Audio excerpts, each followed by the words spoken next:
my name is Mike Fuller, F-U-L-L-E-R. Gonna leave my contact information along with this video. I just recently joined Twitch, so I guess I need to learn how to start twitching. What I wanted to talk about is, I would say since about 2017, somewhere around there. Anyway, 2017, I've been a freelance illustrator, cartoonist, caricature artist. So I wanted to talk about mistakes I've made along the way. And as the saying goes, it's not how you fall, it's how you get back up.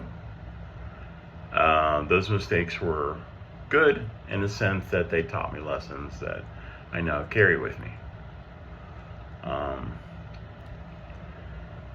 So, I have a cat. You can probably hear.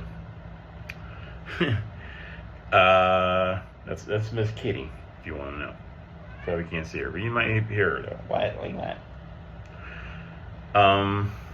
Okay, so the hard lessons I had to learn was, I think a lot of artists will, I feel like, because I have a lot of fellow artists who are friends, artists I've come to know, artists I've read discussions, comments about through various Facebook. I've got a part of at least about 2 to 3 caricature Facebook groups, caricature artists, sharing their work, sharing their live gig work, is pricing, and also like, well, how do you charge, the do's and don'ts. So currently my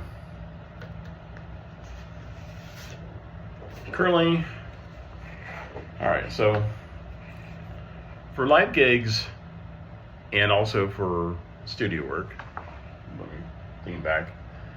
This is my art space studio I'm currently in. I have all kinds of art on the wall. A lot of this is mine. That's not mine. That's my mom's. That is mine. That's like that's my first painting I've ever made, ever created. Panda's mine. Bill Nye, that's mine. That's a cartoon I did. Looney Tunes. That's supposed to be Vecna from Stranger Things. Another Looney Tunes. That's Bugs Bunny. The scene in the Looney Tunes cartoon, famous scene with him in the bowl. Then Coyote, famous scene of him getting out to light. Instead of lighting the fuse for the Acme rocket, he's lighting his tail. That's my little homage to Looney Tunes. And okay, trying to figure out where to start here. So for both live gigs and my studio work, I prefer to use 11 by 17, 80 pound, at the very minimum, 80 pound cardstock. My personal reasons for choosing that size is I hate 8.5 by 10 when it comes to caricatures. I just feel like as an artist, when I've drawn caricatures, I just feel like I don't have enough space. So I've seen artists, caricature artists, who will be asked to do these really small caricatures, sometimes on all kinds of various medium. I don't do those. So it's okay. It's okay to let your client know ahead of time when you're in a discussion. Well, do you do this? Do you do that?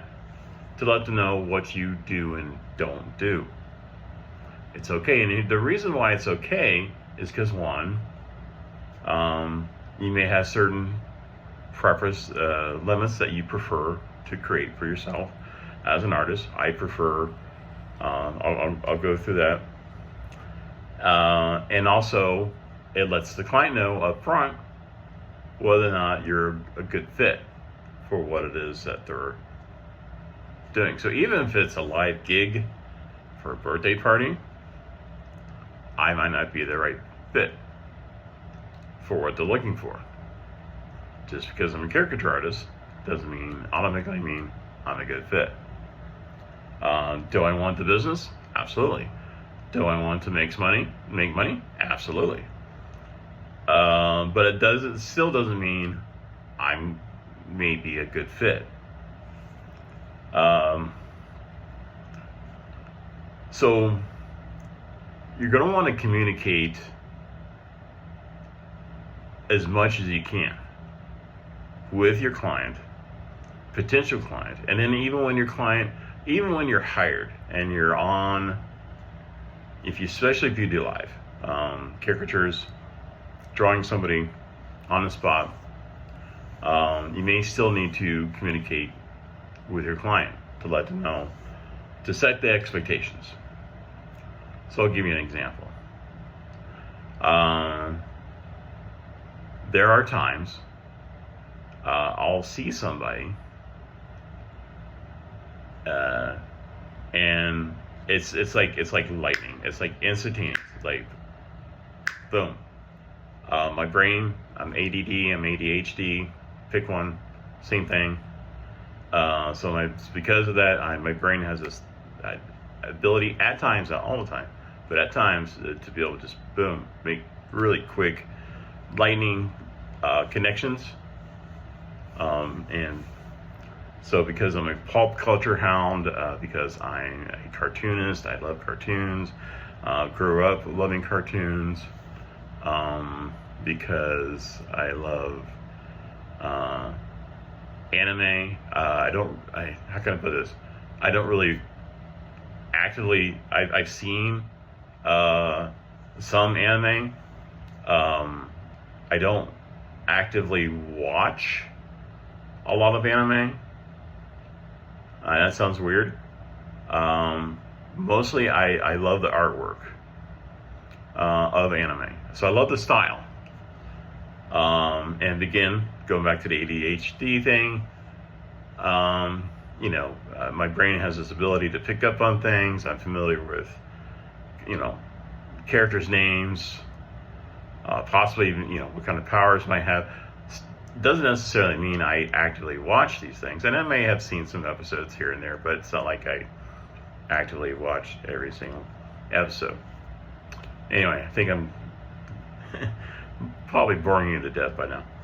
Anyway, so it's good to know. So the example I was trying to make is some people I'll immediately, I'll know. As soon as I see them, I already know.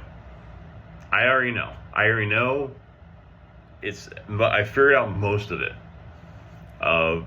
What I think the perfect, I may have a character association. I may have a character from pulp culture, from comics, from Marvel, from the DC universe, from a movie. I did a John Wick themed caricature once. I may know immediately. Sometimes it may take me a while to get that instantaneous. And then there's the people that, I may have to look at them, and I may have to kind of really just figure out where this is going. And this also kind of applies for studio work too. And so anyway, go back to live. Setting my expectations with the client is let's say it's really hard for me to come up with an idea of where this is going, but now I'm starting to formulate. And I'll tell my client up front, you may see me, and I even tell the people sitting in front of me when I do a live gig, you may see my phone in my hand, and me looking at the phone with you in front of me, and my easel and all the stuff I need to do a live gig. Please know, I'm not ignoring you. The reason I'm looking at my phone is because I have an idea of where I want this to go, but in order to help me get there, I'm looking for a visual reference, which is fine as far as I'm concerned. Visual reference is a tried and true thing for all kinds of art. I'm 62, believe it or not. I know I don't look 62. I'm 62 years old. So I remember art books that I'd taken a look at, most likely in a library or whatever the case may have been, where the recommendation was to keep a a box of photos and take that with you, so that way those photos could be your visual reference. Well, we have the internet now. Obviously, we have Pinterest. We have, all kinds of different ways that you can come up with a visual reference. And so a lot of my client know, or the people sitting in front of me know, this is what's happening. So you want to make sure you communicate that. I came across a discussion about a caricature artist being accused of body shaming because they drew someone bigger than what they used to be, that they really are. They exaggerated, in other words, as far as I'm concerned. Or made him skinnier, which again, they also, exaggerated. So again, that's where these kind of conversations come in. I'm under the personal belief that most, if not, I'll use the word most people, I personally feel, and that's all I got is my feelings, in my opinion, is most people don't truly understand caricatures. I don't think they do. Anyhow, that's a whole nother thing. All right. So I like to use this paper. So I'll use it for both live gigs and my studio work. And I'll explain how I do my studio work here in a minute.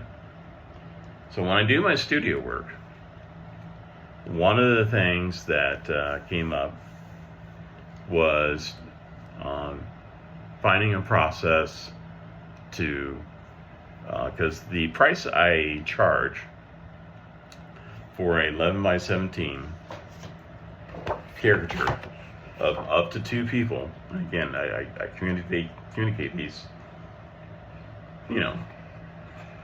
what I'm willing to do, what I'm not willing to do up front. 2 people in that space.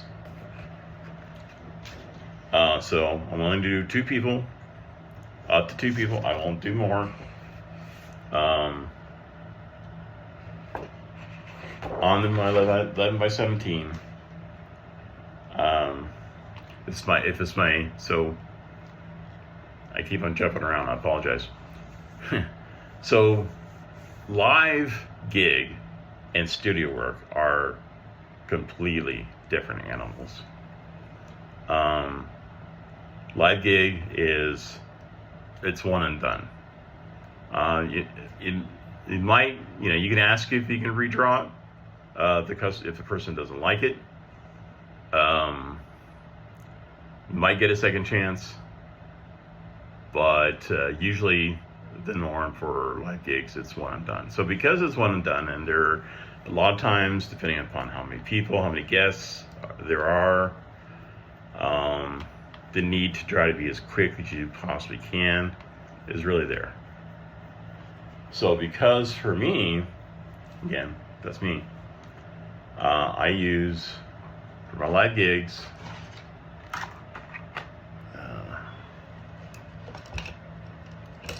Hold on. Try to find something here.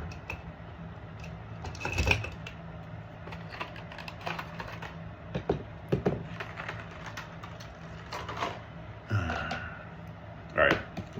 So for my live gigs, my primary is my Sharpie. I'll use black Sharpies.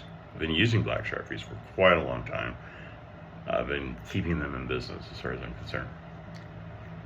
If there is a need for a fine line black tip for whatever reason, trying to make a straggly hair come out, trying to make a detailed blemish, whatever. I have always preferred and always absolutely adored these Pilot Precise V5 pins. Love them. Little heads up about using these two. The black ink is not the same, and it's very noticeable. At least to my eyes they are. My artist eye, I notice the difference. About, the black in here, the black ink in here, black ink in here, not the same. Not sure if you needed to know that information or not, but yeah. All right, so along with these, and then I've got like fill-in pencil I'll use to fill in like, hair and beards, and it makes it quick instead of using the Sharpie.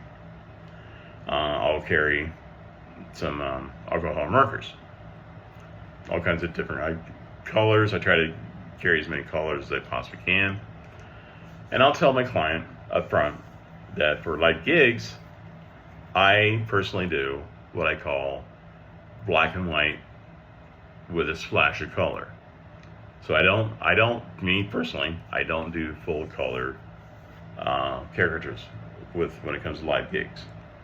Where you've seen caricature artists with pastel chalk and they'll fill it in, and that's great. That's fantastic. I'm not anything against it. It's just I personally think I would find that overwhelming to be able to have to do that. So that's the reason I say splash. And the reason I say splash of color is I might draw a couple black and white, and I'll ask them if they want some hearts above them. I'll use my alcohol markers for to fill in the color of the hearts. I may fill in the lip color for the lady, if it's a lady and a guy as a couple. If somebody's having lipstick, or if there's something that's if there's a brooch or a hat that has a band or collar that's really kind of like just reaching out to me, I may use my alcohol markers to do that. My studio work, those are always full color, and I used to do Sharpie, detail pen, alcohol markers for full color, but I do now I do digital.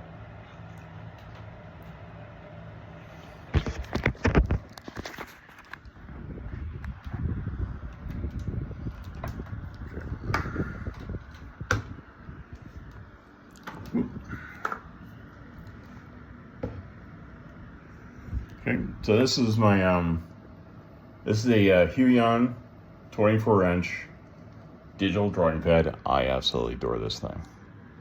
I have a 12-inch rather, sorry, 12-inch Huion, a little more portable, obviously, and I have this mounted on and I got this idea from, of all places, when my wife was in like an ER bay, and I noticed that they had these arms for the computer monitors. And yeah, my wife was fine. I mean, anyway, my wife was, she was being helped, so she was in good hands. And my brain, I'm looking at these arms, these arms mounted. And I'm like, I want one of those for my home studio. So I have one now. I've mounted it to the table. And I've actually had to use caulk to really make sure it's not going anywhere. Plus some other, it's got like a clamp. Not too need to be bored with those details. But I use my drawing pad. I use Krita, and I will create the. I now create my studio caricatures digitally. They're always full color, and I'll create it into a file. I'll make sure that the image fits into a 11 by 17 space. I'll take this to Home Depot. So this is part of the process I eventually started to hammer out. Okay, so the charge the price I charge for 11 by 17 up to 2 people is $125. And that includes shipping. I'm happy to ship the artwork to my client, which I have done. So when I ship it, I will use, so let's say as an example, this is already printed out. I get these at Hobby Lobby, and they're just big enough for me to put in there. I also use these for live gigs. And I drink Monster energy drinks, and yes, I know they're horrible for you, but I drink them anyway. Good luck trying to get me to not drink them. I wish you luck. I wish you good luck. Because yeah, I'm probably gonna most likely keep on drinking them, no matter what you say. Anyway, so since I drink those, I'll save the box. I'll usually with a pair of scissors, we'll cut here. I'll cut here, and then on the other side I cut here, and then I'll use 2 sheets, one on both sides of this, kind of protect the artwork even more. And I get these also from Office Depot. I keep Office Depot lots of business also. These are for 11 by 17. These are 14.25 inches by 19.375 inches. So just big enough to put my artwork in the envelope. So well before I go to Office Depot, and then I'll go to Office Depot to print the digital caricature that I've created.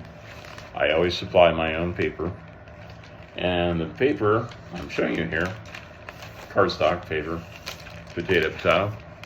I buy those in reams, and I get that from Amazon. And I'll print the artwork off at Office Depot. Before I do that, though, I will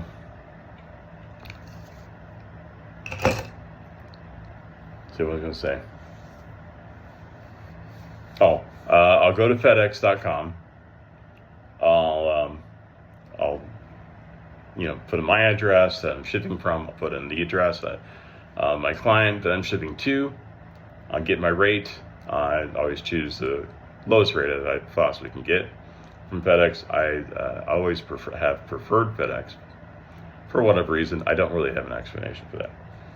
I'll print off the shipping label on my printer, and then I'll usually just tape it to the envelope I just showed you. Once again, with a Sharpie, I'll normally write on the envelope, do not bend, at least spelled 3 times. Like, do not bend. Big bold letters. Do not bend. Do not bend. And then I'll ship it off to my client. I'll try to remind myself to keep track of the tracking number, and I'll provide that information to them.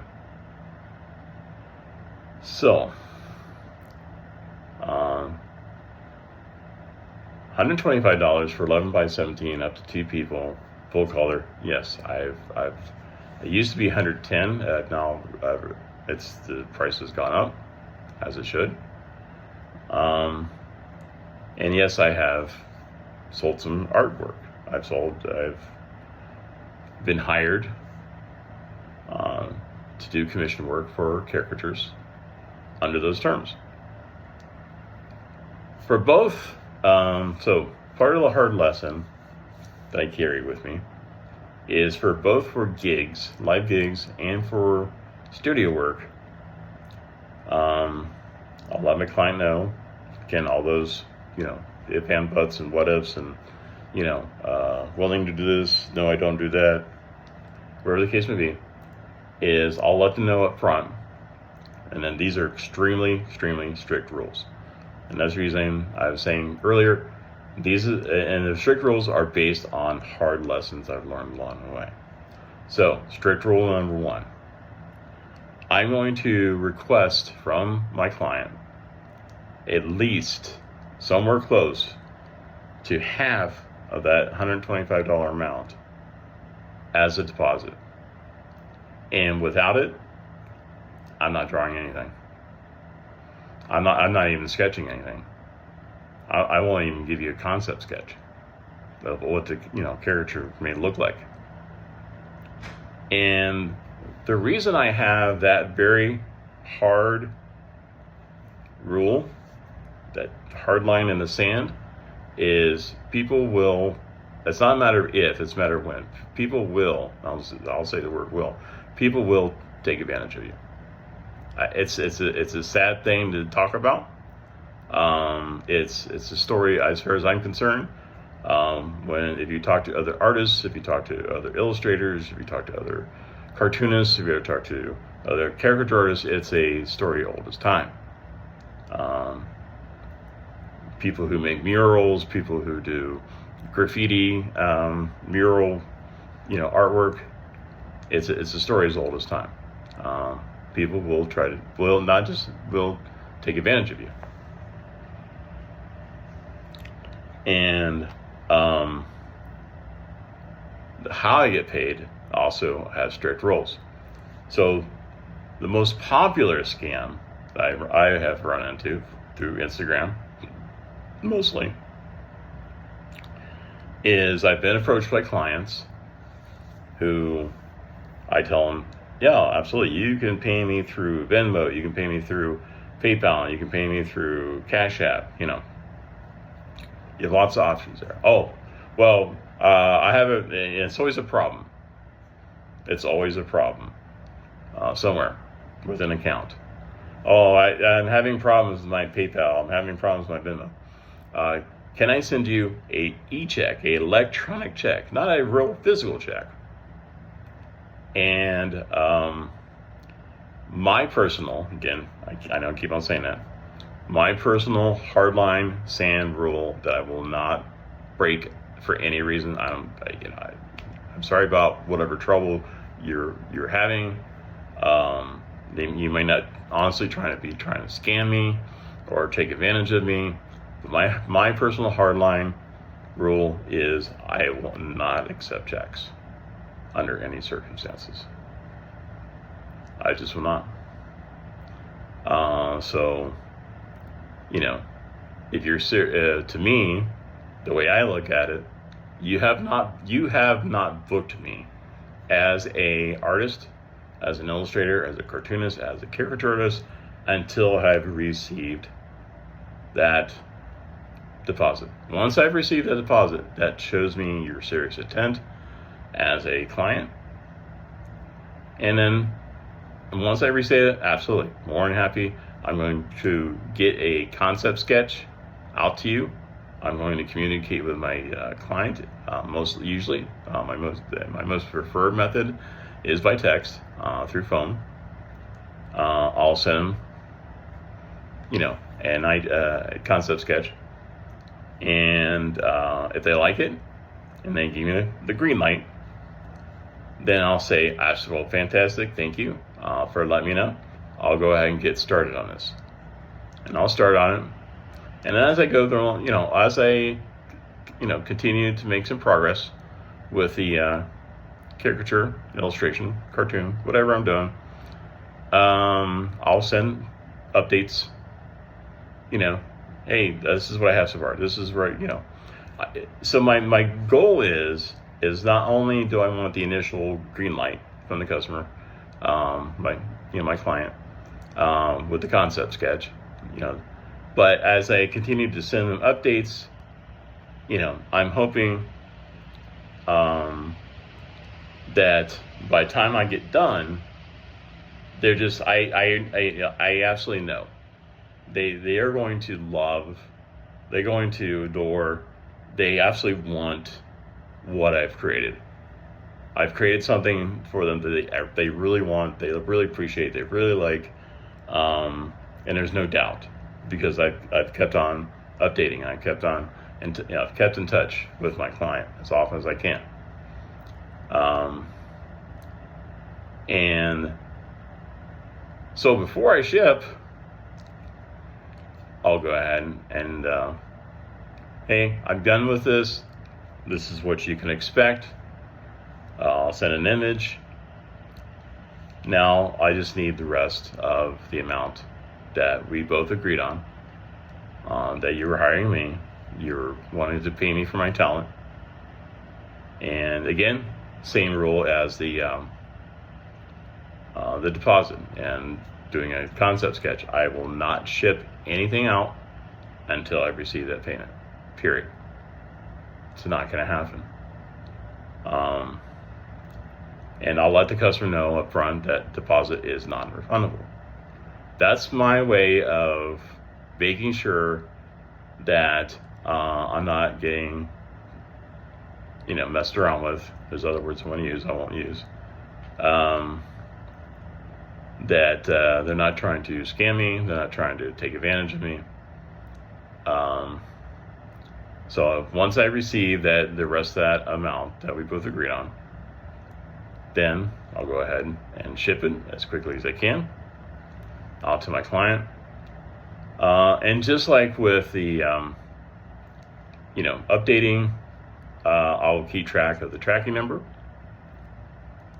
And I personally, will keep track of where that package is during the shipment to them.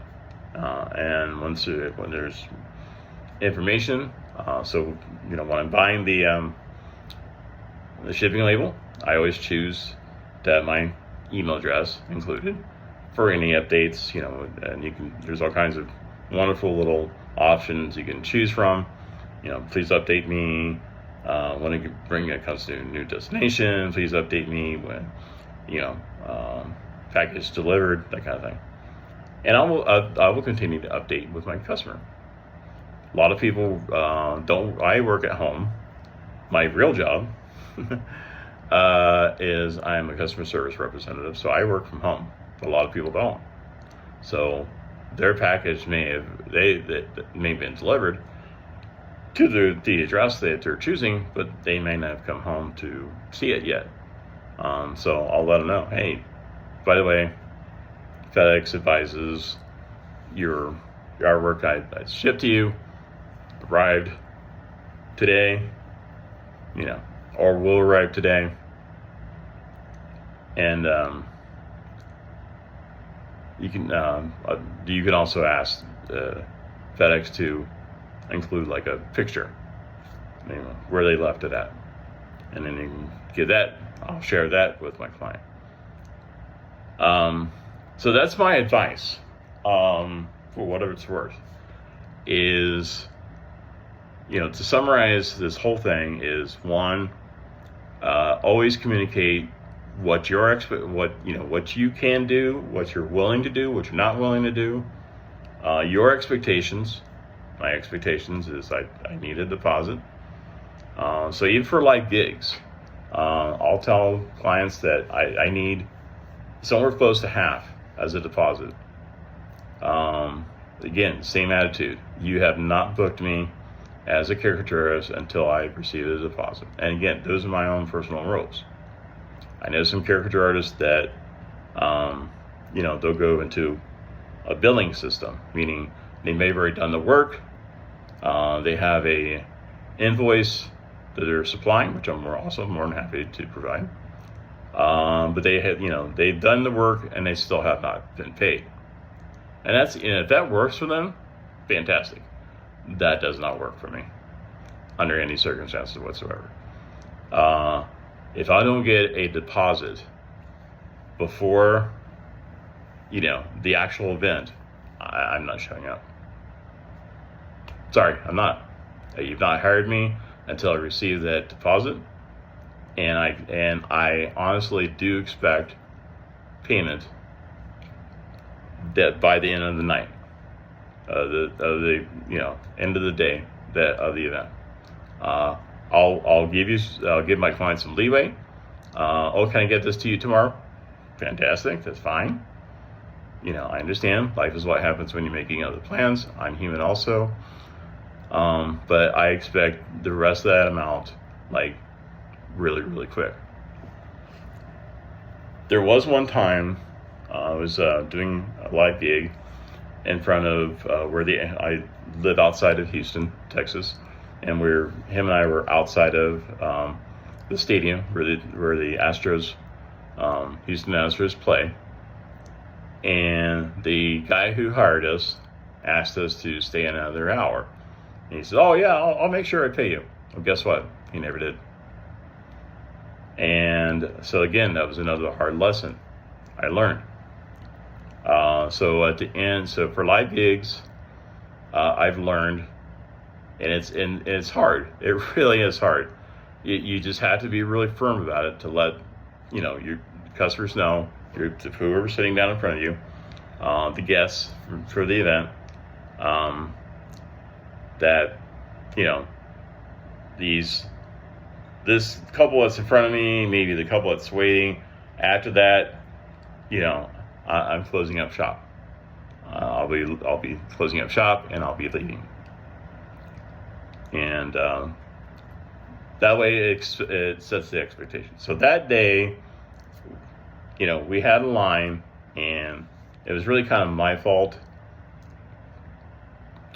for not setting an expectation and not saying, getting with somebody somewhere in that line saying, hey, by the way, you're the last person. Please let anyone know. I'm trying to get behind you in line. They're just wasting their time waiting in line because you're last. Once you get your caricature, then my friend and I are leaving for the day, and that's the reason we wound up with a whole another hour of unpaid work. And so that's it. That's the advice I have is, get whatever it is you're working on. If you're painting, if you're creating something, and you're doing commission work, demand a deposit upfront of some kind. Whatever you feel is acceptable to your sensibility, to your sense of, like, okay, I've put this time and energy. How much is that time and energy really worth? So figure that out for yourself, but demand it, and make that, a very hard line that you're willing to draw in the sand. If you lose the client and you lose, the opportunity to make some money, then you lose some money, and that's the hardest. I never keep on saying hard part. That was a hard pill for me to swallow because I didn't want to lose money. I didn't want to lose the client. Wait, come back. Next thing you know, you're willing to, not stick to your guns, but really you're better off by sticking to your guns. That's it. I've been here for about 40 minutes talking about this. Sorry for being so lengthy. Sorry for I feel like I'm talking in circles. So hopefully you found this helpful. If you have, please leave a comment. Have a great day.